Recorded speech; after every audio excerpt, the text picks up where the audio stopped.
윤석열 당선인은 대장동 의혹 특검 요구에 대해 진상을 확실히 규명할 수 있는 어떤 조치라도 해야 한다고 강조했습니다. 또 소상공인 손실보상 공약에 대해서는 우선 기본적으로 1,000만 원을 지급할 것이라면서 정밀하게 준비하고 있다고 설명했습니다. 백종규 기자의 보도입니다.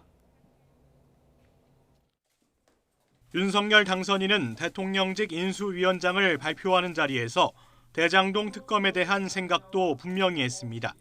대장동 의혹의 진상을 규명할 수 있는 어떤 조치라도 해야 한다고 강조했습니다. 또 대선 과정에서 대장동 특검을 요구한 것에는 어떠한 꼼수도 없었다고 했습니다. 부정부패에 대한 진상규명에는 그 진상이 확실하게 규명될 수 있는 어떠한 조치라도 국민들 다 보시는데 해야 된다고 저는 생각합니다.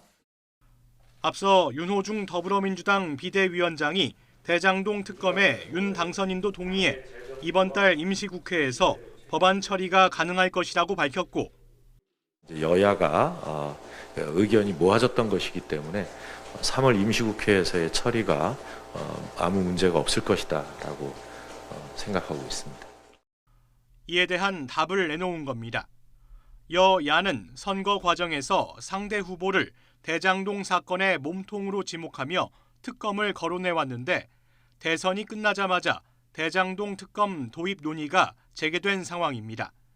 윤 당선인은 소상공인 손실보상 공약에 대한 구상도 밝혔습니다. 기본적으로 1,000만 원 정도는 지원할 것이라면서 정밀하게 준비를 진행하고 있다고 설명했습니다. 저희들이 여러 가지 그 기준을 잡아가지고 어떤 지수화도 하고 등급화도 하고 이렇게 해서 이것도 좀 준비를 하고 있습니다. 윤 당선인은 특히 코로나19로 시리에 빠진 국민과 함께하는 현장 행보 일정을 소화한 뒤 통이동에서의 본격 업무를 시작할 예정입니다. YTN 백종규입니다.